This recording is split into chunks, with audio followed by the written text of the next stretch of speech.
আপনারা যারা এখনো আমাদের চ্যানেলটি সাবস্ক্রাইব করেননি কাইন্ডলি সাবস্ক্রাইব করুন। আর হ্যাঁ, নতুন নতুন আপডেটের জন্য আপনাকে পাশের বেল আইকনটি প্রেস করতে হবে।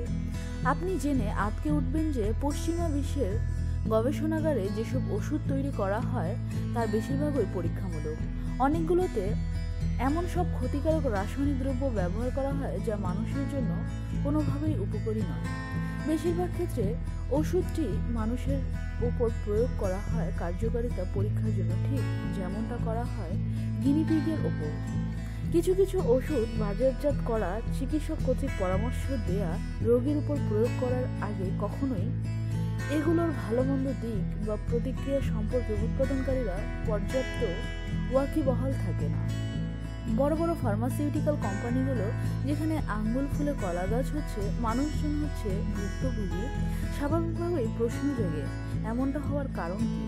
আসলে দ্বিতীয় বিশ্বযুদ্ধের পর নাৎসি বিজ্ঞানীদের যারা জেলে ছিলেন একসময় তাদের বের করে আনা হয় আর কাজে লাগানো হয় বিশ্বের সবচেয়ে প্রতারণামূলক ও লাভজনক অ্যালোপ্যাথিক ওষুধের ব্যবসায়। জার্মানিতে যে হলোকস্ট বা গণহত্যা শুরু হয়েছিল শুধুমাত্র মুনাফা অর্জনের জন্য, বহুজাতিক ফার্মাসিউটিক্যাল কোম্পানিগুলো সে ধারা অব্যাহত রাখে কিছুটা নিভৃতে। তবে এবার লোকচক্ষুর অন্তরালে যুক্তরাষ্ট্রভিত্তিক ফার্মাসিউটিক্যাল কোম্পানিগুলো গণহত্যার দায়ে অভিযুক্ত ব্যক্তিদের বায়ের, BASF ও ওয়েচেস্টের মতো বড় বড় ওষুধ কোম্পানির শীর্ষপদে নিয়োগ দেয়। গণহত্যার দায়ে 5 বছর জেল খাটার পর ফ্রিটজ তার মির নামক ব্যক্তিকে বায়ের কোম্পানির পরিদর্শক বোর্ডের চেয়ারম্যান হিসেবে নিয়োগ দেওয়া হয়।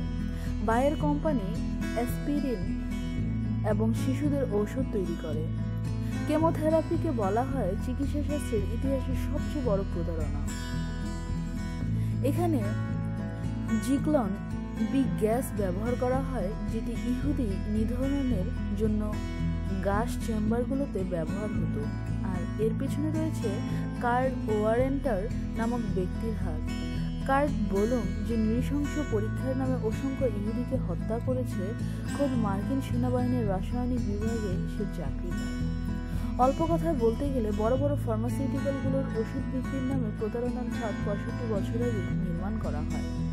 হলোকস্টের সময় যেসব উন্মাদ বিজ্ঞানী নির্দ্বিধায় গণহত্যায় জড়িত হয়েছিল তারাই এই ফাঁদ নির্মাণে অগ্রণী ভূমিকা পালন করে।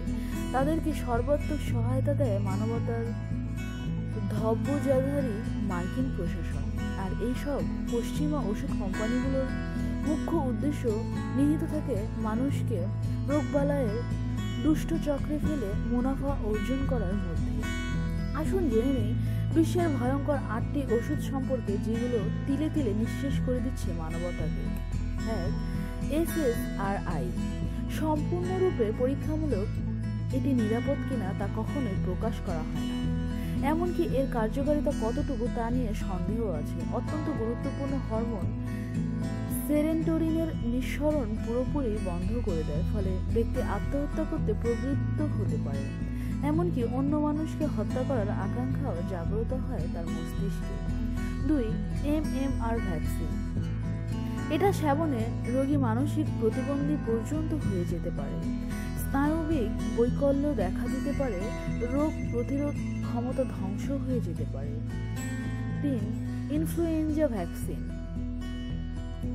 ফর্মালডিহাইড, MSG এবং মার্কারির মতো ভয়ঙ্কর উপাদান নিহিত আছে এতে, ফলে গর্ভপাত হতে পারে।